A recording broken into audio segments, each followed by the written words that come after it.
Thank you, New York. Whoa. And let me thank the people of New York for sending Alexandria to the U.S. Congress.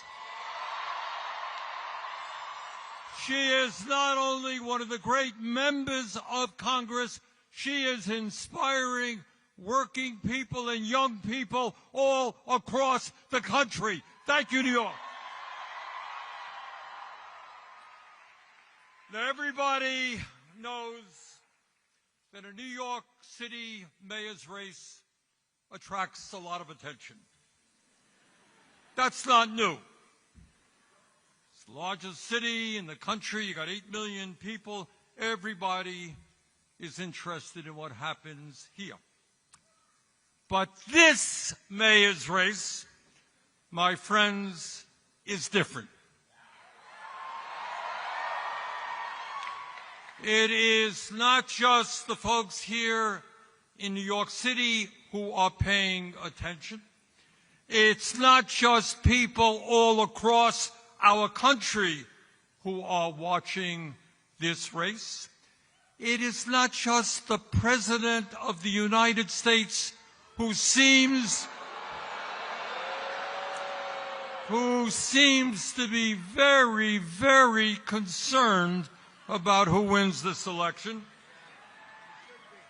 The truth is that people all over the world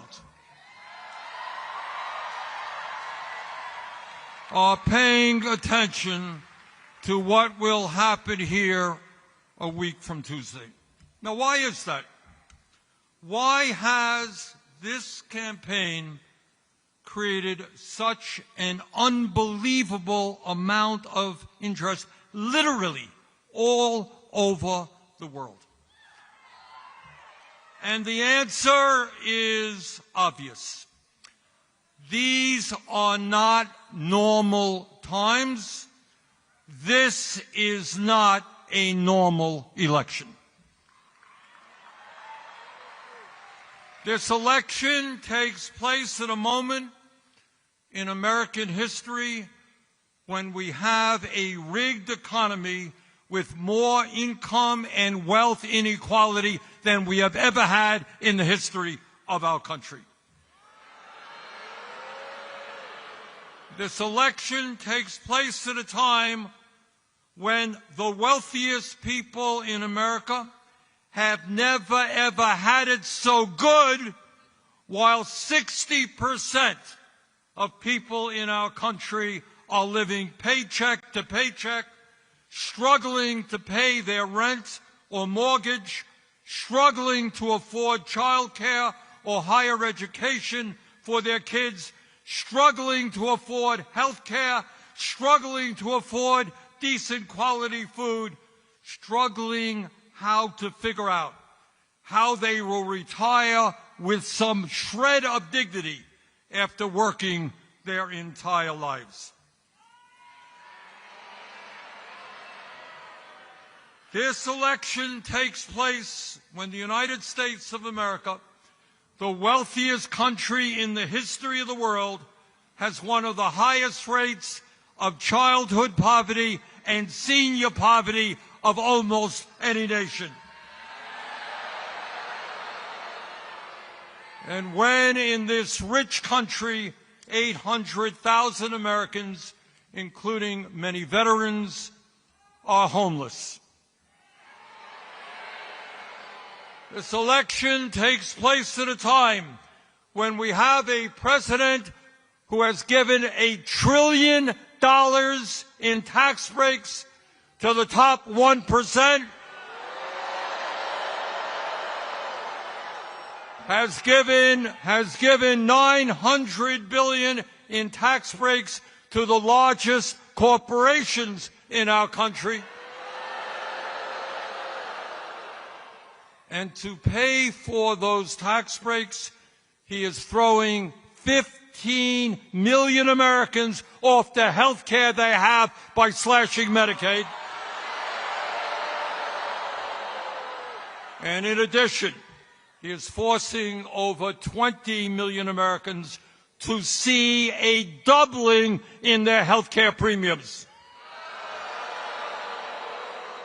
This election is taking place when we have an administration in Washington which every day is moving us toward an authoritarian society, undermining our Constitution and the rule of law.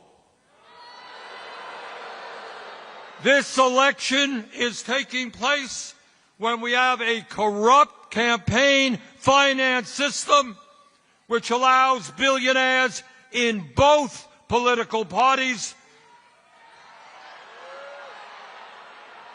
to select the candidates they want and to buy elections. Ordinary Americans get one vote. You get one vote. Meanwhile, billionaires get the opportunity to spend as much as they want to elect the candidates they want. That is the context in which this election is taking place. That is why this election is so enormously important, and that is why Zohran Mamdani must become the next mayor of New York.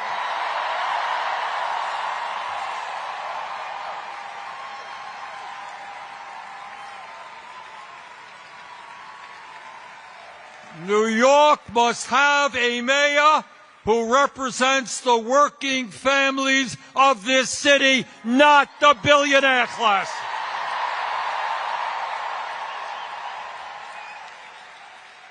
The reason why this campaign has generated so much interest around the world and so much excitement is that people want to know the answer to one very simple question, and that is, in the year 2025, when the people on top have never ever had so much economic and political power, is it possible for ordinary people, for working class people to come together and defeat those oligarchs?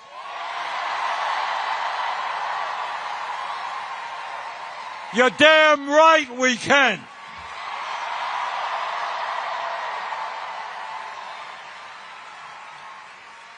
And let me tell you something else. At a moment when Americans are extremely distressed about where we are as a nation, economically and politically, a victory here in New York will give hope and inspiration to people throughout our country and throughout the world.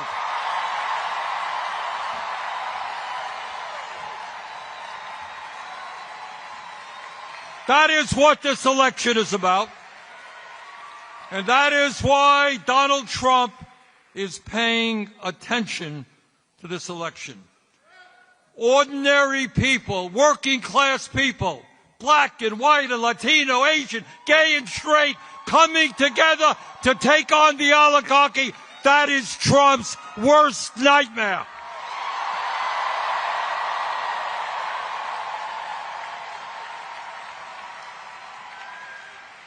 And what Trump and his oligarchic friends know, that if New Yorkers come together and elect Zohran, we can do that from California to Maine. We can defeat the oligarchy.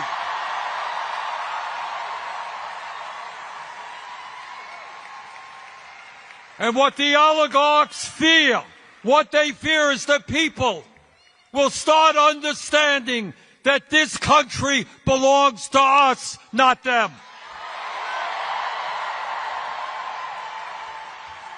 And all over the country, when people are inspired, when people are standing up to power, they will ask some very simple questions. Why are we in the United States the only major country not to guarantee health care to all as a human right?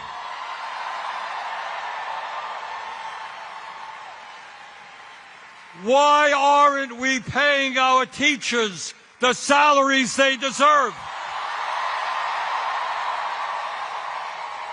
So that we can have the best public educational system in the world. Why aren't we doing what used to exist in New York and all over this country 70 years ago? Make public colleges and universities tuition free.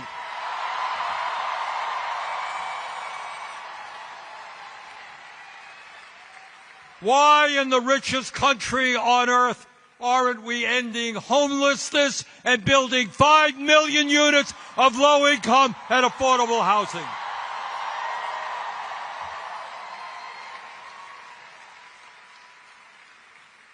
Why don't we make it easier for workers to join unions? And why don't we raise the national minimum wage to a living wage?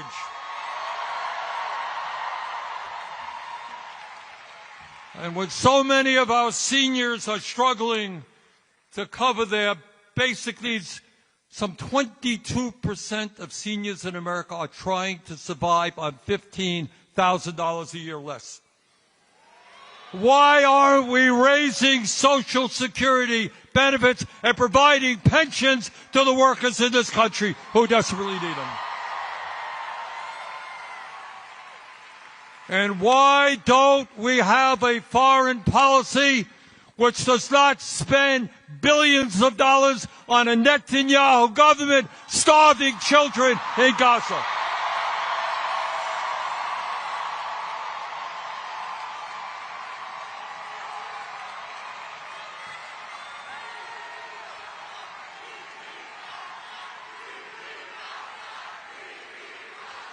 In other words,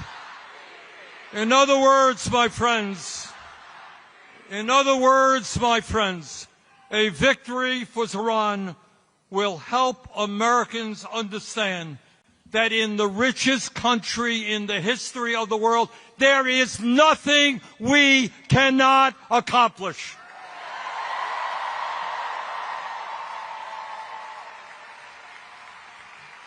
Now, the oligarchs and the political establishment in New York tell us that Zohran's agenda for New York is radical. Really? At a time when working families in this city are finding it hard to live here because of the outrageously high cost of housing, I don't think it's radical to say that the city should freeze the rent and triple its stock of affordable housing. That ain't radical. At a time when working families can't afford the high cost of childcare, and psychologists tell us the most important years of human development, intellectual and emotional, are 0 through 4, why shouldn't we have a situation where every child in America gets the best quality child care we can provide?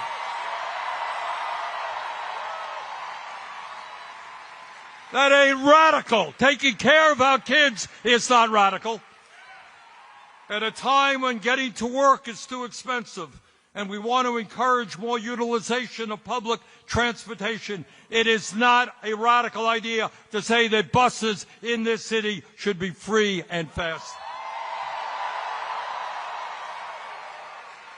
At a time when every parent wants their kids eating good quality food, not junk food, and there are neighborhoods in the city where it is simply not affordable or possible to get that food, it is not a radical idea to say that there should be municipally funded grocery stores.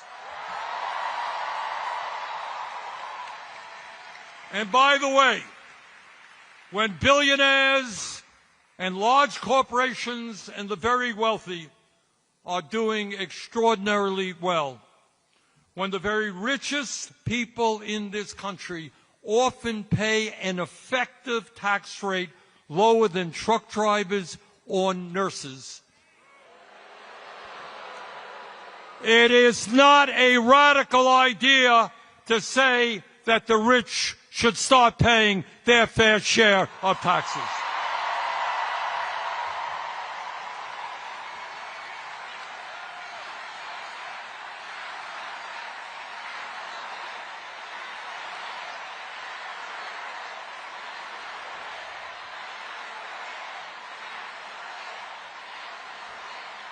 Brothers and sisters, these ideas are not radical. They are common sense, and they are what the people of New York City want and need. Now, let me be very clear. As someone who served as mayor of Burlington, Vermont for 8 years, a city just a little bit smaller than New York, I can tell you absolutely that being mayor is not an easy job. In local government, the people hold you accountable for everything, for picking up the trash, for crime problems, for the quality of education their kids receive, for traffic jams. Blame the mayor. And that's what mayors have to deal with. And it is not easy. Zohran Mamdani as mayor is not going to have all the answers.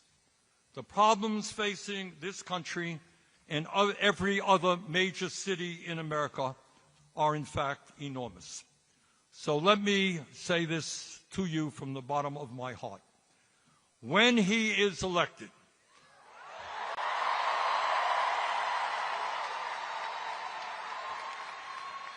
your job is not over. Zohran is going to need your help every single day. In this unprecedented moment in our nation's history, all of us together must act in an unprecedented way. And that means governing New York City and other cities in an unprecedented way. Please do everything you can to work with Zohran in order to make him and his administration the best administration in the history of New York.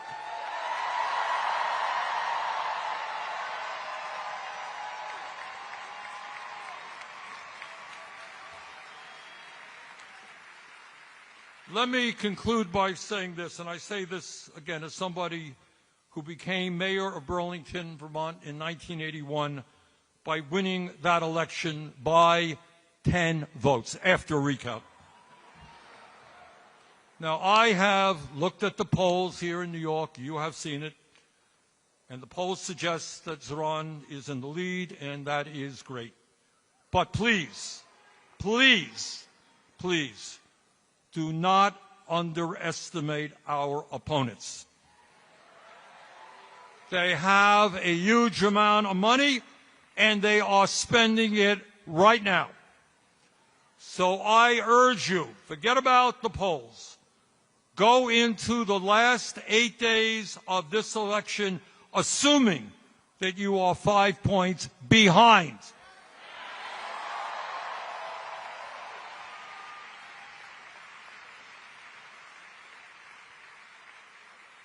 So what you guys are going to have to do, along with the other 80,000 volunteers in the Mandani campaign, you've got to do everything that you can to bring people to the polls in early voting, which is taking place right now, and on Election Day.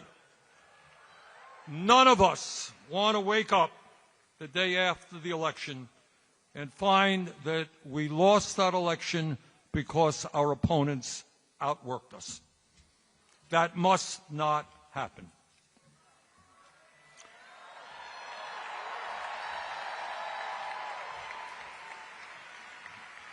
Brothers and sisters, a year ago, very few people in New York knew about a 33-year-old assemblyman named Zohran Mamdani. And when he first entered this race for mayor, he was polling at all of 1%. Nobody knew who this guy was. But Zohran did what people who are serious about real change always do.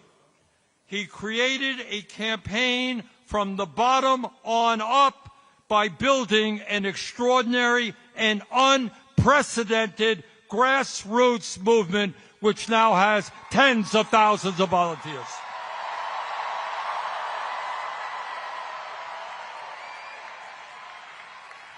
Unlike his opponents, he didn't go running to the billionaires for campaign contributions. He went to the people with an agenda that made sense to them. And despite being outspent 4-1, Zohran won the primary. And brothers and sisters, with your help over the next 8 days, this young man is going to make American history. It is my honor to introduce the next mayor of the city of New York, Zohran Mamdani.